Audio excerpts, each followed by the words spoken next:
तो दोस्तों आज हम हैं कश्मीर के श्रीनगर से लगभग 50 किलोमीटर की दूरी पर नारानाग गांव के पास में, जो गांधरबल जिले में पड़ता है। और इसी गांव के ऊपर बना हुआ है एक मंदिर जिसे नारानाग मंदिर कहते हैं। यह बहुत प्राचीन मंदिर है, जैसे मैं आपको दिखा रहा हूँ। ये मंदिर के चारों तरफ के ढांचे हैं, इसके बारे में मैं आपको बताऊंगा। लेकिन कहा जाता है कि यह मंदिर 1300 साल पुराना है। मंदिर को त्रिकोटा वंश के राजा ललित महाराज ने बनवाया था, जो कि मैं देख रहा हूँ कि अभी जर्जर हालत में है। इसकी जर्जरता के क्या कारण हो सकते हैं वो हमें भी पता नहीं है। लेकिन 1300 साल पहले जब इस मंदिर को बनाया होगा तो उस समय इसकी खूबसूरती, इसकी सुंदरता किस प्रकार रही होगी, ये अपने आप में एक सवालिया निशान है। और इन पत्थरों को इस सामने वाली जो पहाड़ी है दिखाई दे रही है ऊपर, उसके पीछे से काट कर लाया गया है। उस समय ना तो कोई मशीनरी थी, ना कोई टेक्नोलॉजी रही होगी, और ना ही आवागमन के साधन रहे होंगे, और ना ही कोई घोड़ा गाड़ी रही होगी। तो इतने बड़े बड़े पत्थरों को वहां से उठाकर लाना अपने आप में एक आश्चर्यजनक बात है। कितनी ताकत रही होगी, कितना मेल मिलाप रहा होगा, कितना सहयोग रहा उन लोगों को जिसने इसे बनाया है। और दूसरी खूबसूरत बात है कि ये इसकी फिनिशिंग, बिल्कुल पत्थरों की नक्काशी करके इन मंदिरों को बनाया गया है, और अभी तक बिल्कुल हूबहू हालत में है। यहाँ पर एक शिवलिंग बनाया गया है, लेकिन इसका छत नहीं है। यहाँ इसका छत नजारा है, मैं आगे आपको बताता हूँ। ये चारों तरफ का जो ये आप लोकेशन देख रहे हो, इलाका देख रहे हो, इसको देखकर ही लग रहा है कि ये अपने आप में एक अद्भुत है, एक आश्चर्यचकित है। लेकिन अभी तक यहाँ पर सैलानियों की नजर या तो नहीं पड़ी है, या काफी लोग इसके बारे में नहीं जानते हैं। इससे यहाँ पर जो भीड़ भाड़ है, जो आवागमन है, जो सैलानी जिस तरह से सोनमर्ग जाते हैं, बालटाल जाते हैं, और श्रीनगर में डल झील में जाते हैं, यहाँ पर कोई इस प्रकार का सैलानियों का आवागमन नहीं है।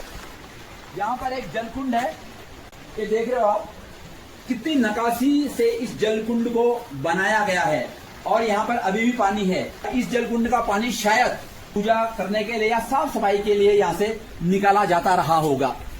यहाँ पर इस तरह से देख रहे हो, ये खड्डे बने हुए हैं, 1 2 3 और 4 वो सामने, और इस तरह से यहाँ पर भी। तो हो सकता है यहाँ पर एक गेट रहा होगा, जो एंट्रेंस गेट रहा होगा इसका, लेकिन वो आज यहाँ पर नहीं है। ये 2 स्तंभ है,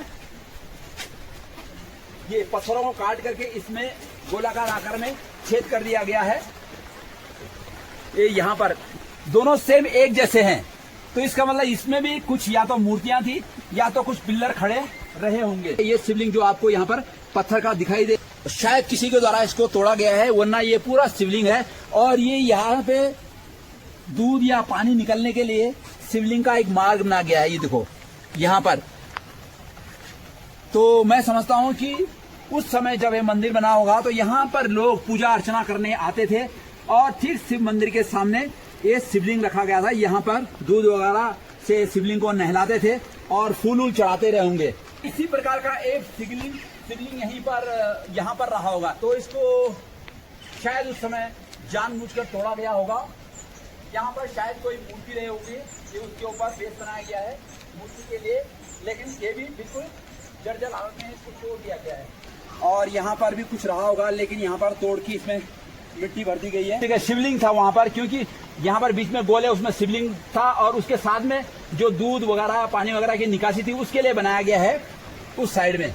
तो ये शिवलिंग भी यहाँ से तोड़ा नहीं गया, बल्कि इसको वहां से उठा करके फेंक दिया गया है। वो छेद अभी वहां पर दिखाई दे रहा है। और ये देखो स्टेप बिल्कुल एक स्टेप में एक पत्थर रखा गया है काट के, 1 पत्थर, 2 पत्थर, 3 पत्थर, 4 पत्थर, 5 पत्थर, 6 पत्थर, और बाद में वहां पर शायद कोई अलग देवी देवता या भगवान की मूर्ति रही होगी, यहाँ पर मेरे सामने कई घूमने वाले लोग यहाँ पर खड़े हैं। यहाँ पर सबसे देखने वाली चीज है कि यहाँ पर मेन जो है मूर्ति रही होगी कभी, तो मुख्य मूर्ति है। बाकी छोटी छोटी मूर्तियाँ थी और छोटे छोटे मंदिर बनाए गए हैं, लेकिन ये जो है इस इलाके में सबसे बड़ा मंदिर है और इसका बेस भी जो है काफी बड़ा। ये देखो, ये बेस बनाया गया है यहाँ पर। तो यहाँ बहुत बड़ी मूर्ति थी, शिव जी की मूर्ति रही होगी या फिर वैसे अगर शिव मंदिर के नाम से तो शिव जी की मूर्ति रही होगी। और ये यहाँ पर पानी का जो भी शिव जी को चढ़ाने के लिए मेरे ख्याल से जो पानी आता था, ये निकासी है, पानी की निकासी है नीचे की तरफ, शिव जी को चढ़ाते रहे होंगे जल वगैरह या जो भी है। उसके बाद वो पानी यहाँ के ये कुंड बनाया गया है और कुंड का भी ये रास्ता मैं आपको यहाँ पर साफ करके दिखाता हूँ। यहाँ पर शायद कोई रास्ता होगा इसका। अब देखो, ये देखो मैंने खोल दिया इसको, इसका रास्ता है और ये पूरा पानी यहाँ से देखो नीचे की तरफ जा रहा है। हम लोग यहाँ पर पूजा करने के लिए आते थे और एक दो नहीं बल्कि कई संख्या, हजारों की संख्या में लोग यहाँ पर आते रहे होंगे, जो कि आज यहाँ पर बिल्कुल सुनसान पड़ा हुआ है। और मैं आपको ध्यान दिखा दूं कि जो ये पत्थर है, जो एक पत्थर देख रहे हो सामने आप, बिल्कुल उसकी कटिंग देखो किस तरह से कटिंग कर रखी है। और वो एक ही पत्थर है, चारों कोने में चार पत्थर है। एक ये है, इस कोने में देखो वो बनाया गया है और इस कोने में देखो ये बनाया गया है, जो कि अब थोड़ा सा इसमें दार पड़ गई है और इस कोने में ये बनाया गया है। तो ये आप अपने आप में देखने वाली चीज है। इसमें कोई लकड़ी नहीं है, कोई सीमेंट नहीं है, कोई ईंटा नहीं है, कोई बालू नहीं है, लेकिन पत्थरों की जो है चिनाई की गई है। और इतने बड़े बड़े पत्थर यहाँ पर लगाए गए कि मैं अफसोस है, मैं सोच रहा हूँ कि इनको यहाँ तक उठाया किसने होगा और यहाँ तक पहुंचाया किसने होगा। ये एक प्रश्न चिन्ह है, एक सवालिया निशान है आज के दौर में, क्योंकि उस दौर को तो हमने देखा नहीं है, लोग कैसे रहे होंगे। यहाँ पर कोई मूर्ति रही होगी, पक्का मूर्ति रही होगी। यहाँ जाने के लिए स्टेज भी बनाए गए हैं और यहाँ पूजा करने के लिए कुछ रखा हुआ होगा, लेकिन वो आज नदारत है। इस तरह से मैं घूम के चलता हूँ अभी। बहुत ही मतलब एक इंटरेस्टेड प्लेस है ये और इसके बारे में जानना बहुत जरूरी है। तो मैं ठीक मंदिर के पिछले हिस्से में आ गया हूँ, अपोजिट में। यहाँ पर भी देखो मंदिर बनाया गया है, यहाँ से इसका खंबे बनाए गए। इतना बड़ा स्टेप, 1 2 3 4 5 पत्थर में पूरा हुआ है। तो बड़ा कितना बड़े पत्थर है और ये उसी प्रकार से 5 पत्थर है। 1 2 3 4 5 पत्थर है, कोई तीसरा पत्थर नहीं है, कोई इसमें जोड़ नहीं है, केवल एक एक पत्थर उठा करके रखे गए हैं। यहाँ पर देखो एक पत्थर है और यहाँ पर एक छोटा छेद भी है, इसमें पत्थर रखा हुआ है।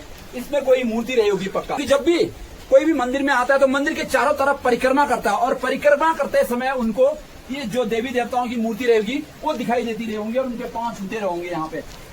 आज मेरे लिए बड़े सौभाग्य की बात है कि हमेशा मैंने नारानाग का नाम सुना था, लेकिन यहाँ पर आने का सौभाग्य मुझे प्राप्त नहीं हुआ था।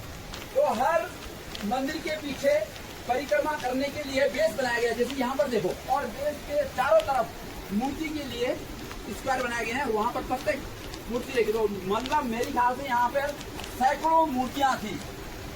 जिस तरह से इस मंदिर का स्ट्रक्चर है, ढांचा है, तो उस हिसाब से यहाँ पर सैकड़ों मूर्तियां किसी जमाने में रही होंगी, जिनमें से आज एक भी यहाँ पर उपलब्ध नहीं है।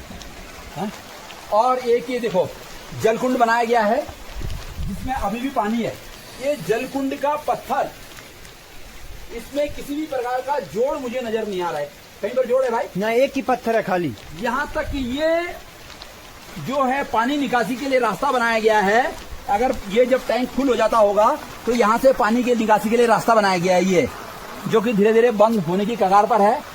ये पूरा पत्थर एक है और उसको काट करके उसको निकले जलकुंड बनाया गया है। बताइए कि ये उस समय की क्या कारीगरी रही होगी और कैसे लोग रहे होंगे, कैसे मिस्त्री रहे होंगे। ये अब मैं आ चुका हूँ नारानाग में, जो इस मंदिर का नाम रखा है नारानाग।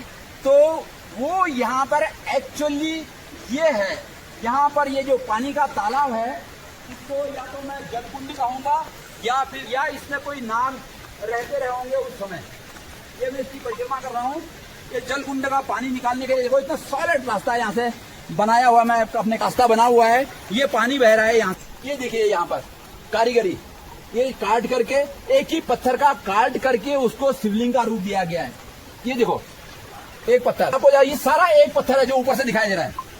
ये यहाँ पर शिवलिंग है और ये देखो ये डिजाइन, यहाँ पर ये मूर्ति के लिए रहा होगा। और ये बतख वगैरह बना रखे हैं। बतख का मतलब है कि ये पानी में कुछ तैरता रहा होगा उस समय। हाँ सर, है ना, कुछ तैरते रहो, इसलिए बतख की फोटो यहाँ पर बनाई गई है। पत्थर पर निकासी करके बतख बनाए गए। कितनी बड़ी अच्छी कारीगरी है, देखो कलाकारी बहुत ज्यादा है।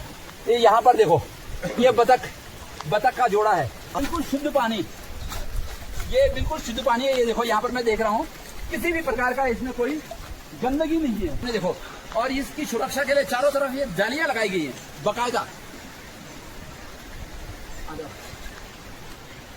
लेकिन जो यहाँ पर ये टाइल्स लगाई गई हैं रास्ते के ऊपर, और इतना साफ रास्ता है, यहाँ पर किसी भी प्रकार की कोई छेड़छाड़ नहीं है, कोई गंदगी नहीं है। ये पत्थरों से ये बनाया गया, और बिल्कुल एक साइज का। बताओ कैसे उन्होंने इसको बनाया होगा, ये मैं देख के मुझे बड़ा अचरज और आश्चर्य हो रहा है। ये पिलर जो बनाएंगे, इसमें मूर्तियां रहेंगी, कुछ ना कुछ मूर्तियां थी यहाँ पर, वो मूर्तियां यहाँ से नजारा हैं। 1300 साल पुराना ये मंदिर है। इसका मतलब लगभग उतना ही पुराना ये रास्ता होगा, जिसमें अभी कहीं खरोंच तक नहीं आई है। ये अखरोट का पेड़ रास्ते में आ रखा है। यहाँ पर गुर्जर कम्युनिटी के लोग हैं, वो हमेशा नेचर प्रेमी हैं, नेचर के साथ किसी भी प्रकार का खिलवाड़ नहीं करते हैं, इसलिए उन्होंने ये पेड़ शायद काटा नहीं होगा।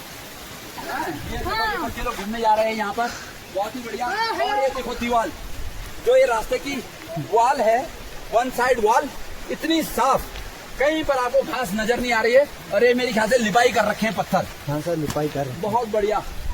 तो अभी कोई इसका देखरेख करता है? कौन करता है सर? यहाँ पे मुलाजिम है इसके। कौन है मुलाजिम? मुलाजिम लोग है जी इसी के मंदिर के यहाँ पे। अच्छा, हाँ सर, देखभाल होती है। का मतलब है जो यहाँ की चौकीदारी हाँ, करते हैं? चौकीदारी करते हैं यहाँ की। अच्छा, हाँ सर। कौन है वो? वो यहीं पे सर ड्यूटी दे रही है, ड्यूटी। कौन सी कम्युनिटी के है सर? वो है इसको सर इसी मंदिर की। मुस्लिम है, हिंदू है? हाँ, मुस्लिम है, यहीं के। अच्छा, गाँव के है। देखो ये यहाँ पर जो मुलाजिम है, जो इसकी देखरेख करते हैं, इसकी साफ सफाई का ध्यान रखते हैं, वो एक मुस्लिम कम्युनिटी से आते हैं और इसका संरक्षण करते हैं। तो ये हिंदू मुस्लिम के बीच में एकता का एक नायाब उदाहरण है, एक प्रतीक है उसका। ये मंदिर का ऊपर का भाग है, जिसकी वॉल आपको दिखाई दे रही है। कहीं पर भी एक मतलब दरार इसमें नहीं है, इतने सालों पुराना ये मंदिर है। सेम नीचे की तरह भी यहाँ पर भी इस तरह से मंदिर बनाया गया है। ये मंदिर होगा, ये इसके स्तंभ है, पिलर है। यहाँ पर भी जो है मेरी ख्याल से शिवलिंग रहे होंगे या मंदिर रहे होंगे चारों तरफ। यहाँ से ये पिलर यहाँ पर भी बने हुए हैं, यहाँ पर कुछ मूर्ति रही होगी। ये नीचे रास्ता देखो, बिल्कुल पत्थरों का रास्ता बना हुआ है, और ये सारी मूर्तियों की जगह थी, लेकिन मुझे कहीं मूर्ति नजर नहीं आ रही है। ये देखो यहाँ पर एक बेस है जिसपे नक्काशी की गई है, और 3 पत्थर से सीढ़ी बनाई गई, 1 2 3, चौथे स्टेप में आदमी ऊपर चला जाता है। ये बहुत ही शानदार है, राजी रावना। और यहाँ पर देखो हमारे सैनिक भाई लगातार अपनी सेवा में हैं, ड्यूटी में हैं, और मैं समझता हूँ कि आज जो हम इस तरह से यहाँ पर विचरण कर रहे हैं, 89-90 में जिस प्रकार से यहाँ पर मिलिटेंसी पीक पे थी और आने जाने के लिए डर लगता था, और आज भी अगर कोई कश्मीर की, सच कहता हूँ, कश्मीर के बारे में सुनता है, उसके दिमाग में सबसे पहले मिलिटेंसी आती है ध्यान में। लेकिन आज वो बिल्कुल खत्म हो गई है। केवल हम इस तरह से घूम रहे हैं, सुरक्षित है, केवल इन सैनिकों की वजह से, जो इस प्रकार की बरसात में, धूप में, तपती उमस में, जंगलों में और -50 डिग्री में, जैसे मैं पहले बता देता हूँ, ड्यूटी कर रहे हैं। धन्य है इन लोग। नारानाग की जो हिस्ट्री है, जो मैंने अंदर आपको दिखाया, वो एक सत्य है, सत्य ही नहीं बल्कि कड़वा सत्य है। और बता रहा हूँ कि जब ये बनाया होगा, इसका निर्माण किया होगा, उस समय इसकी सुंदरता पीक पे रही होगी। इसकी सुंदरता, इसकी भव्यता को देखने के लिए लोग आते रहे होंगे, यहाँ पूजा करते रहे। मैं समझता सैकड़ों मूर्तियां यहाँ पर थी, जिस तरह से मैंने यहाँ पर देखा, और इनकी निकासी कला जो है यहाँ पर है, उसको निहारा। आज के वीडियो में इतना ही, फिर अगले वीडियो में एक और चीज लेकर आपके सामने आऊंगा। तब तक जय हिंद। अगर मेरा यूट्यूब चैनल रंगमंच नेगी आपको पसंद आए तो लाइक करें, शेयर करें और उसे सब्सक्राइब करें। धन्यवाद।